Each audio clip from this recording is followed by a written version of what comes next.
Hello बच्चों, let's read a given question. The question says, as shown in figure, a 70 kg garden roller is pushed with a force F bar equals to 200 Newton at an angle of 30 degree with the horizontal.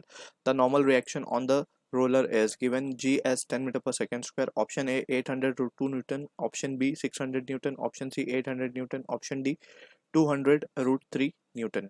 So for this question, जो key concept हम लिख सकते हैं यहाँ पे, that is the concept of इसका concept हम लिख सकते हैं free body diagram,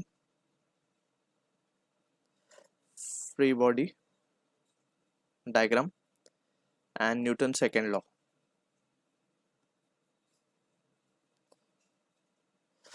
which says net force acting on the body is mass times its acceleration. ठीक है, so यहाँ पे अब हम रोलर बना लेते हैं and we'll draw the forces acting on this roller.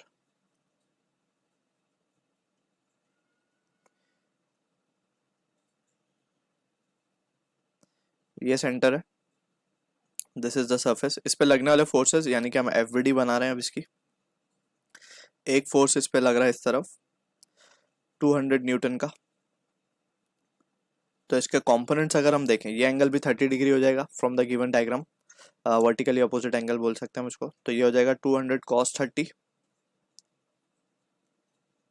Along x या फिर अलोंग हॉरिजॉन्टल, एंड एक कंपोनेंट आ जाएगा इसका नीचे की तरफ, that will B 200 sin 30.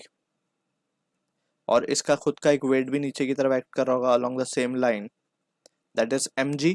Mass 70 kg given है और g 10 गिवन है, तो it will B 700 Newton in the downward direction. और उसके ऊपर एक नॉर्मल रिएक्शन लग रहा होगा in the upward direction from the surface on the ruler.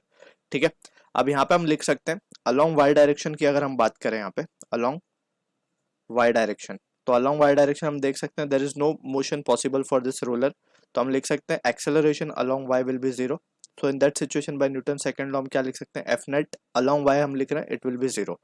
So just हम फोर्सेस को बैलेंस कर देंगे जो भी लग रही होंगी along vertical, that will be M ji.